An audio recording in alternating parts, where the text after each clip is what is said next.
Today is Thursday, February 21st, and our guest this morning is Dennis Smith of Archer Financial Services.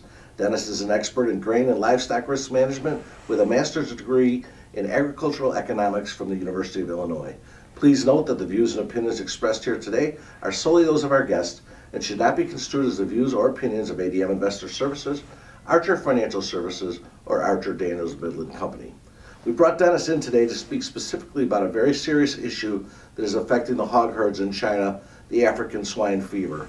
Morning, Dennis. Good morning. Dennis, can you please update our viewers on the current situation with the African swine fever and the impact that it is having in China and potentially other parts of Asia? Well, it continues to spread. We're getting limited information from the Chinese government. They're downplaying the spread of this, and that's probably how it will always be. Another province announced a case this morning.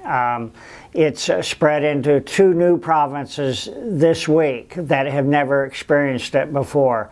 It is in 27 provinces out of 34, so it's in 80% of the provinces. This is what we know. It's probably far worse than what we've been told. So the spread, it started in early August and it continues to spread. China's got over 400 million pigs. They are the largest pork producer in the world, and as a consumer of pork, they consume more pork than the rest of the world combined. So this is the situation as we know it to date. Can you speak a little bit to the history of this disease and where it comes from? It derived out of Africa, thus the name African swine fever. It's been prevalent in Eastern Europe and in Russia for years. Russia has been battling African swine fever for about 10 years. So once it gets itself embedded into a system, into a country, it's extremely difficult to completely eradicate. Spain had it in the 1970s, and it took them about 7 years to eradicate this disease completely. It's a real long-term problem. I suspect China will be battling this disease 5 years from now, 6 years, 7 years from now. The important thing is to get containment and to do proper things with biosecurity once it's discovered in a country. I heard this week that it has now spread to Vietnam. What's the potential of this spreading even further? Yeah, it's become a regional problem now in Asia. It was detected in Mongolia, which is to the north of China, and now it's been detected just this week in Vietnam, which is to the south. So it knows no borders. It is starting to spread throughout Asia. It's a situation where it will probably continue to spread. The next threat would be Taiwan.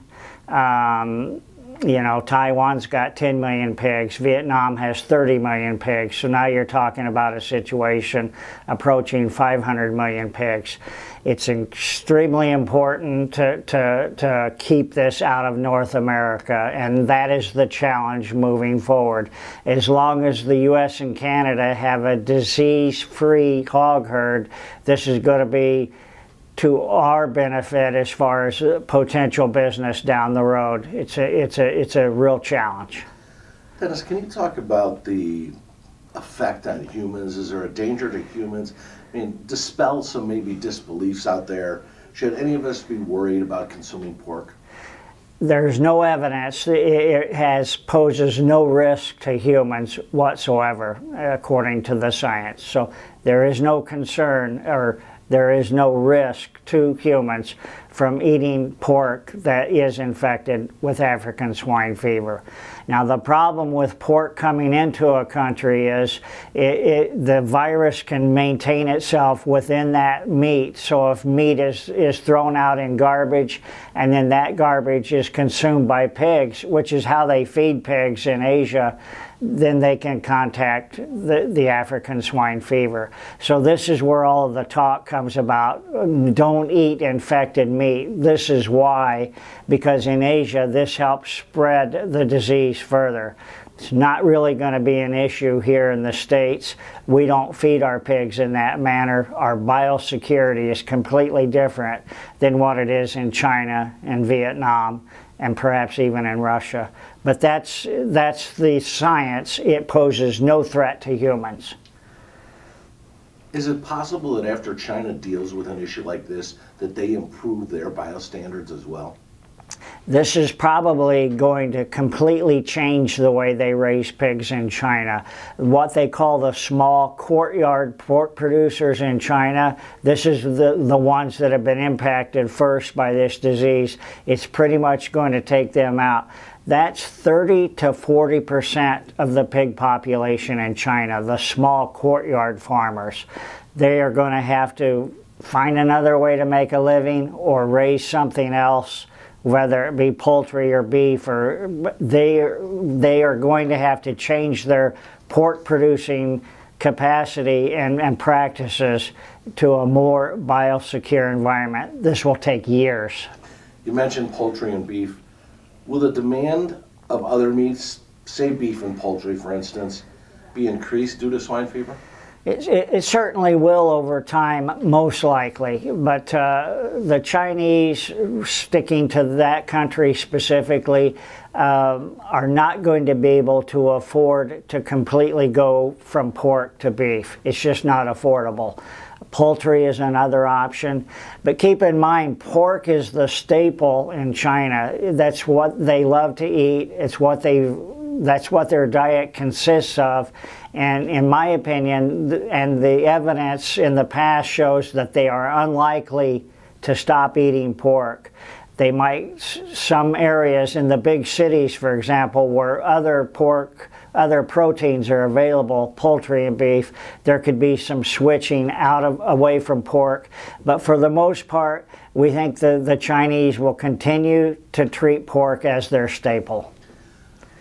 How is the market currently reacting to the problem, and how do you feel it will react to the situation longer term?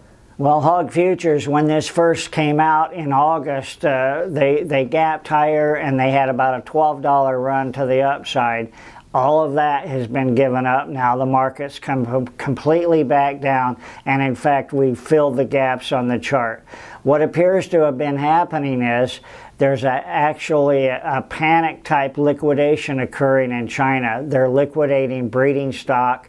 The tendency is to rush a hog to market, get it slaughtered before it becomes infected with this disease. It's created a glut of pork in China. The longer this goes on, this liquidation phase, the more bullish in the long term, but it's created an oversupply of pork. And that has, in tandem with tariffs, you know, on U.S. pork from China and Mexico, at the moment we have a glut of pork. So that's been the impact. Longer term, you have to believe that the demand for U.S. pork, as long as we're disease-free, is going to really get strong down the road. So, obviously, with the culling that needs to take place, this is a temporary glut of pork right now in the marketplace. That's the way I view it, and that's the way many of us view it. We are looking at a temporary oversupply before demand really begins to come at our pork market. Again, if we can stay disease-free, I anticipate a very strong pork market, say, by the end of this year. Dennis, thank you very much. We sincerely appreciate you taking the time to speak with us this morning. Perhaps we can get an update on the situation down the road. You bet. Remember, the views and opinions expressed today on this video are solely those of our guests and should not be construed as the views or opinions of ADM Investor Services, Archer Financial Services, or Archer Daniels Midland Company. If you'd like more information about our brokerage services, would like to speak to Dennis or another one of our experts about managing your risks, please visit www.admis.com.